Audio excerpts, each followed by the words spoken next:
পিলখানার বন্দিদশা থেকে মেজর জায়েদি মুক্তি পেয়েছেন বৃহস্পতিবার দুপুরের পর। তখনও তার চোখে মুখে ছিল মৃত্যুর ছায়া।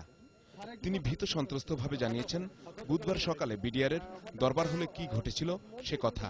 দরবার শুরু হচ্ছে, আমাদের জেনারেল শাকিল স্যার বক্তব্য দিচ্ছেন। বক্তব্য দেওয়ার এক পর্যায়ে উনি ডাল ভাতের কথা বললেন। ডাল ভাতের কথা বলার সাথে সাথে একজন সোলজার এসে সাথে সাথে তাকে চার্জ করলো এবং চার্জ করে হি কুড নট ফায়ার, এবং সে কাঁপতেছিল। কাঁপতে কাঁপতে কাঁপতে কাঁপতে সে নিজেই পড়ে যায়। সাথে সাথে ওখানে যায়, অফিসার যাওয়ার পরে অফিসারটা যে তাকে ধরে ফেলে। যখন অফিসারটা ধরে ফেলেন তখন শাকিল স্যার মোটামুটি সেফ হয়ে আসেন।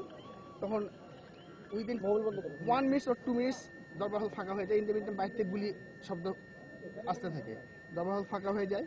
দরবার হল যখন ফাঁকা হয়ে যায় তখন শাকিল স্যার এবং অন্যান্য অফিসাররা বলে যে নবরী সবাইকে দরবার হল থেকে যদি কেউ বের না হয়। তখন আমি শাউট করতে থাকি যে তোমরা কেউ বের হয়ে যাও না, তোমরা সব চলে আসো।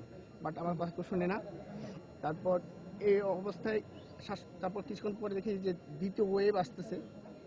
আরও অস্ত্রশস্ত্রে সজ্জিত হয়ে আরও ফায়ার করতে করতে আসছে।